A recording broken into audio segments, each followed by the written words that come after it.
move on to the state of the economy, Jalas. And by the way, it's being February, how does the economy look right now, and how's the year looking? There's a lot of confusion, a lot of uncertainty. Let me tell you, I don't know if things will pick that fast. You don't think so? Tourism has picked, by the way. Are you sure? That's what Balala said yesterday. It's what you say, this is the truth. What you say and the truth. You don't believe Balala? He's coming to Citizen Extra just now. Mulize. He's coming. Anakuja leo. He's saying that tourism has picked. Has picked better than the same period the year before. Why don't we ask Ken Gishinga? He's chief economist at Mentonia Consulting. He knows a thing or two about the economy. What does he see? We're perambulating here. Let's ask the expert. The expert. Ken, welcome to Hot 96. Thanks for having me. Good to see you, man. I hear traffic was a mess. Yeah, sorry I'm late. It was Which direction are you coming from? From Gong Road, and I understand where that one CD fellow is coming from. This German, but they have really done a good work at the Gong Road roundabout. But it's still messy, eh? It's quite messy. I think infrastructure is such a big part on economy, and I think Gong Road really needs to be expedited. Yeah, but Ken, let's face it. When you see traffic like this and people moving up and down all about, that's a good sign. The economy is buoyant. Don't you think so? It is picking up. Last year was a very difficult year for a lot of people. The political temperatures were very high in this country. The drought also affected the country, and there was a lot of tension which affected business. And we had 2 elections when we had planned to have only 1 election. So for a lot of businesses, 2017 was a year that couldn't come to a close any sooner. Is that why you see people are literally, they're picking up or making up for lost time? Absolutely. In 2018, almost people have to do twice the hard work to make up for losses in 2017. So that's why we are seeing a lot of activity. I don't think as much money is still trickling in as it should be. I expect the economy to really pick up after Easter, around April, May. But already we are seeing positive signs. We are seeing, as you say, tourist numbers. Last year actually did very well. You see? Numbers from the US. Actually, now the US is the leading source of tourists to Kenya. The UK had and Germany had for the longest time been.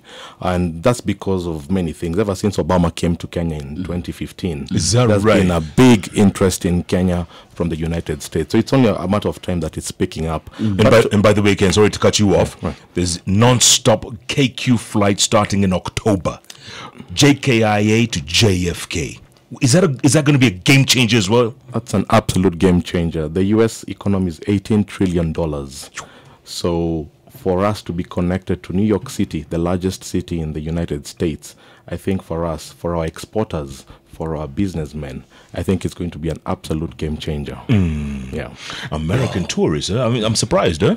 Yeah, but I really think we really need to up our game on the Kenyan side, because yes, the tourist numbers went up. We got 1.4 million tourists last year. But if you look at Dubai airport alone, it gets 88 million tourists every year, including Jalango in December. No. Even in Easter, I'll be going back to Dubai. Unaona? Lakini nimeenda Mara kidogo. Nitaenda Mombasa next weekend. So natembea Kenya, then ndio naruka nje.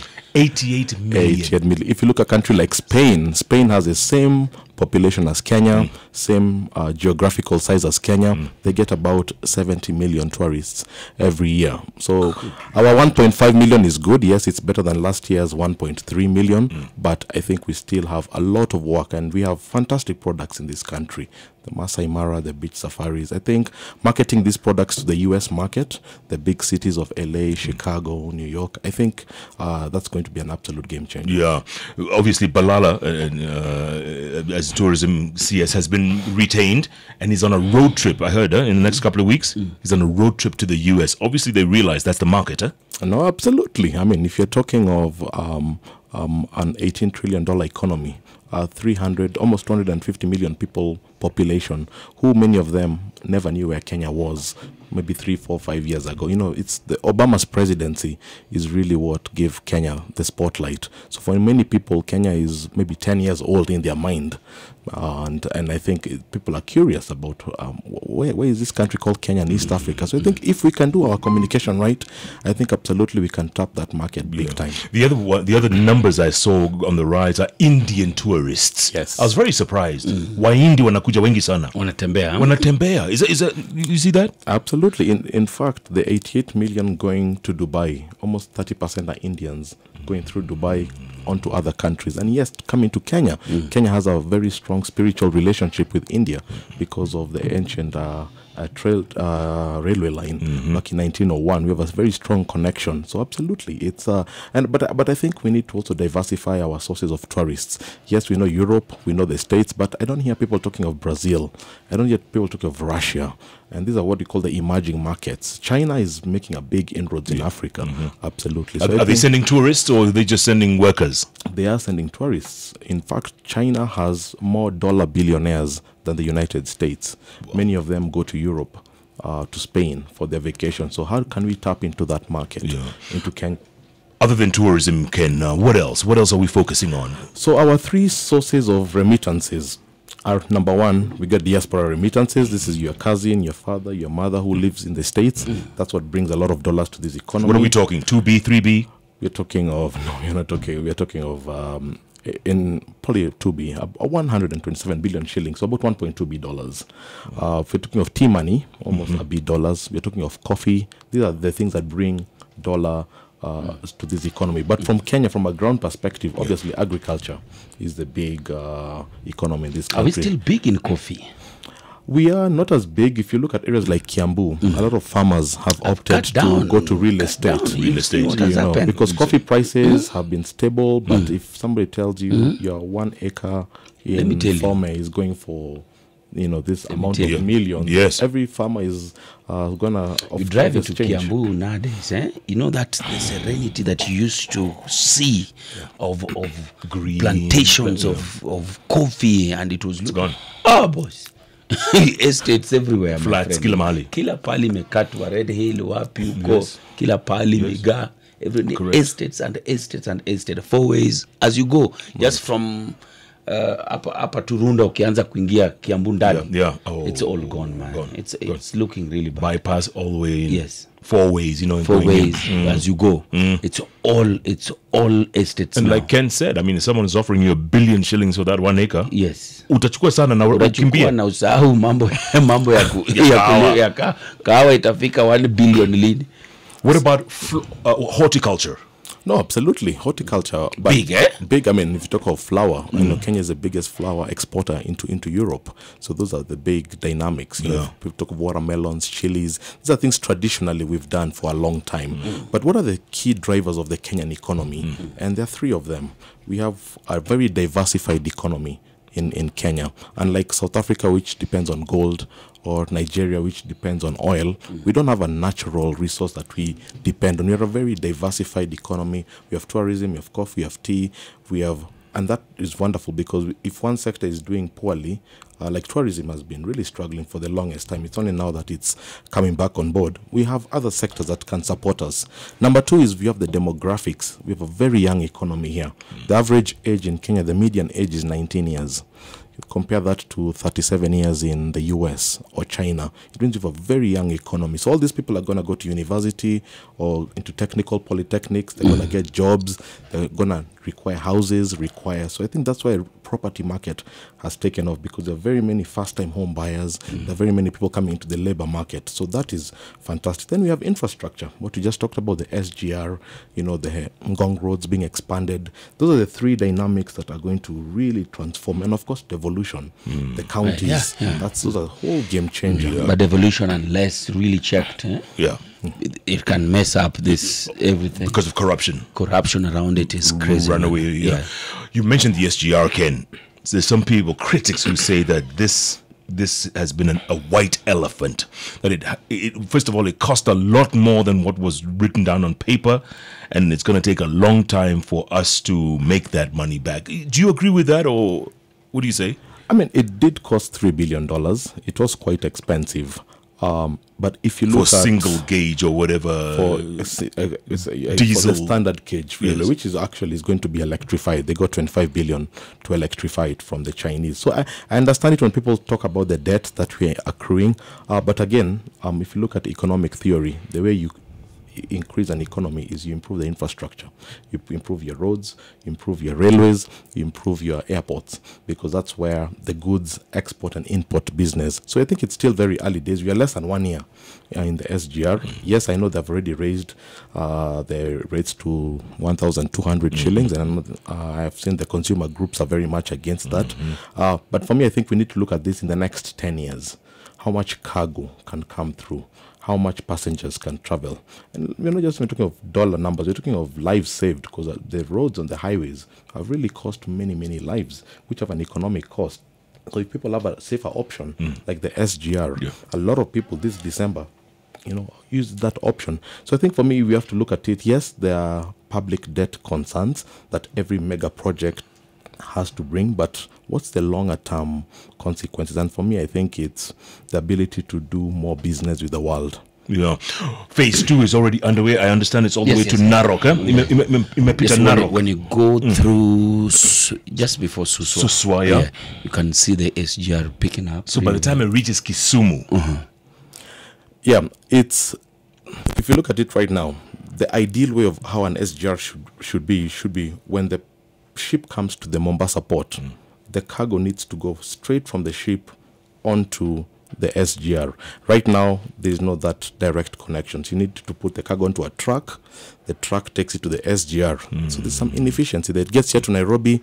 Again, it doesn't go straight to the center. There's a truck that in between. So I think there's still some inefficiencies that need to be overcome. They want to electrify it. Yes, it's going to go to all the way into the western corridor of Kenya. And the other countries in East Africa, Rwanda, Tanzania, Uganda, they're all on board. So the idea that you could put something in Mombasa and it's in the western part of Uganda by tomorrow, or that will make East African trade really, really, really fantastic. Yeah, and the regional leaders are on the same page, because there was talk that Uganda might go through Tanzania.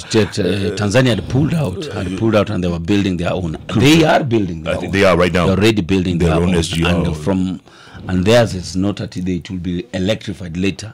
They're actually talking about the electrifying now. If you look at the East African communities, it was created in the year 2000, and one of the objectives was to facilitate movement of labor, movement of capital. Obviously, the last 3 years, we've seen some geopolitical games across the countries. We've seen Tanzania and Kenya, because Tanzania, yes, understands that it's sitting on large resources of oil, large resources of natural gas. So for them, they I don't think they're willing to play second fiddle to Kenya. So there's some politics naturally, but I think when the political temperatures calm down, everybody agrees that trade works for everybody, and we need infrastructure. So right now it's going to be, and hopefully with new CS for East African Affairs, hopefully we'll see sort of better alignment between the EAC, especially with Tanzania. Yeah, Ken, I don't know if you noticed last year during the campaign, the electricity bills were drastically low. I mean, uncommonly low. Then after the elections, all of a sudden there was a spike, and they haven't stopped, man. I'm telling you, remember we've been talking about this. I hear there's some 10 billion they need to make up, or no, Ken, what is that about? And we have All Carrier, we have other sources that were always being commissioned and operational. Why are the bills so high? Well, I suspect, first of all, there's a communication challenge at Kenya Power. And obviously, these are engineers. And for me, I think they can do a better job in communicating it in a simple way, because sometimes they tell you we switched from thermal to... And the ordinary person on the street doesn't know what thermal versus geothermal versus hydro and how that mix would make electricity cheaper. So first of all, I think there's a communication problem. In terms, they need to explain to Kenya how exactly is the cost of your bill put together, because a lot of people are in the dark about that. They don't know what to expect. Second of all, there's the issue of estimates, which I think has to be done away with. They do estimates, and I think we want to be a first world economy.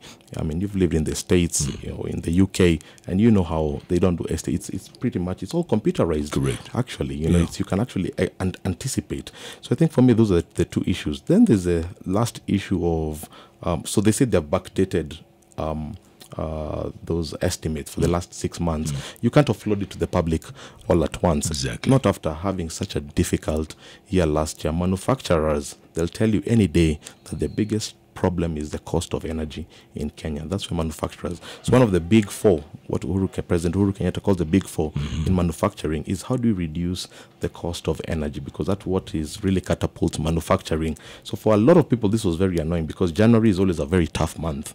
So when you add extra bills, I think you just make people's life even harder. So I think in future, they need to find out, yes, maybe we didn't charge the accurate pricing last year. Yes, maybe we can recoup, but there's a PR way of how doing it. Maybe we can smoothen it in the long run, as opposed to putting it in January when you have to pay your rent, your school fees, all these other things. So the last thing you want is extra electrical bills. So I think for me, it's a strategy, really strategy at the end of the day. How do you unpack these things to a public? And I think for me, that's where they can really improve. Yeah, they need to be more sensitive, huh? That's the You're word. absolutely right. Okay, Ken, there's rumors, we don't know a confirmation, but you can confirm to us as an economist. Is it true that Kenya is floating a new Eurobond? I don't think it's a rumor. It's been in the papers. In fact, they're doing the road trips, if you like. They're going to Boston, to LA, to Dubai, and they're looking for, last time they raised about $2 billion. Most likely Oversubscribed like 8 times or something. Absolutely, and that shows you how much foreigners love Kenya. Because I remember in that first Eurobond, this was the same weekend after the Mpeketoni attacks in Lamu. So a lot of economists... And they almost cancelled it, didn't they? Exactly, and a lot of economists were saying, oh, this thing is going to be very bad for Kenya. Investors are not going to take this thing because of all that negative things in Lamu. But we floated it, and it was oversubscribed with investors from the states. And that's the time Kenya and states didn't see eye to eye on many issues, but investors have different incentives. It was oversubscribed in the States, in Europe, and in the Middle East. The sovereign wealth funds, they couldn't have enough of Kenya because of the 3 reasons that I told you about. Kenya is the hub of East Africa. And this new one, will it do as well, do you think, as an economist? The economists look at fundamentals, and the Kenyan fundamentals are still very attractive. Kenya is still a very diversified economy. It's the gateway to East Africa. It's a young economy. We have discovered oil in Turkana, so there's more revenue. So they look at that. Sometimes the investors don't get caught up in the political noise. Sometimes they just want to see what do the hard numbers say. And I think the hard numbers still are very much in favor of Kenya. So I expect it to do very well. Yes. You seem very, very bullish. Is that the word? Bullish about the economy right now, Ken. If you look at interest rates in the US, they're very low. So investors are looking for areas where they can get better interest rates. And these are called emerging markets. And Kenya is one of them. So for them, if they can get, a good interest rate, of course they will. Of course they will. Absolutely. Absolutely. Wow. There's some good prospects, I guess. Huh? That's true. But it's going to take until April. First quarter, you say, yeah? I think early Q2. I think maybe after Easter. But don't quote me. I don't work for the Treasury. Things happen. But when you see them already doing road shows, it means that it's around the corner. But what about the distractions we're having? Mock swearing-ins and then other more stuff happening. Are these all distractions? They cannot be good for the economy. They can, because they create uncertainty. You're right. But investors always take a long-term view of a country. Investors never look at 3 weeks or 6 months, or even 1 year. Many investors want to look at 2030. Do I still want to have a slice of Kenya? And every one of them will tell you, yes, any day. And that's the reason they are very, very bullish. So they know there'll always be noise. We've had noise from the days of the referendums, the constitution. So they're used to this. Obviously, the post-election violence of 2007 was unprecedented. That was not something that was on anybody's radar. But the fact that you love strikes and demonstrations, they kind of know that when you're dealing in emerging markets, the Brazils, the Russias, you're always going to get someone. And that's why they charge a higher premium to invest in these economies. Absolutely. You're listening live to Ken Gishinga, Chief Economist of Mentonia Consulting. Ken, I want to take a break, come back and talk about Elio Mundi this morning. His biggest concern is unga. Price of unga gone back up. Hakuna ya 90 anymore. Why is that, Ken? We'll find out in a moment.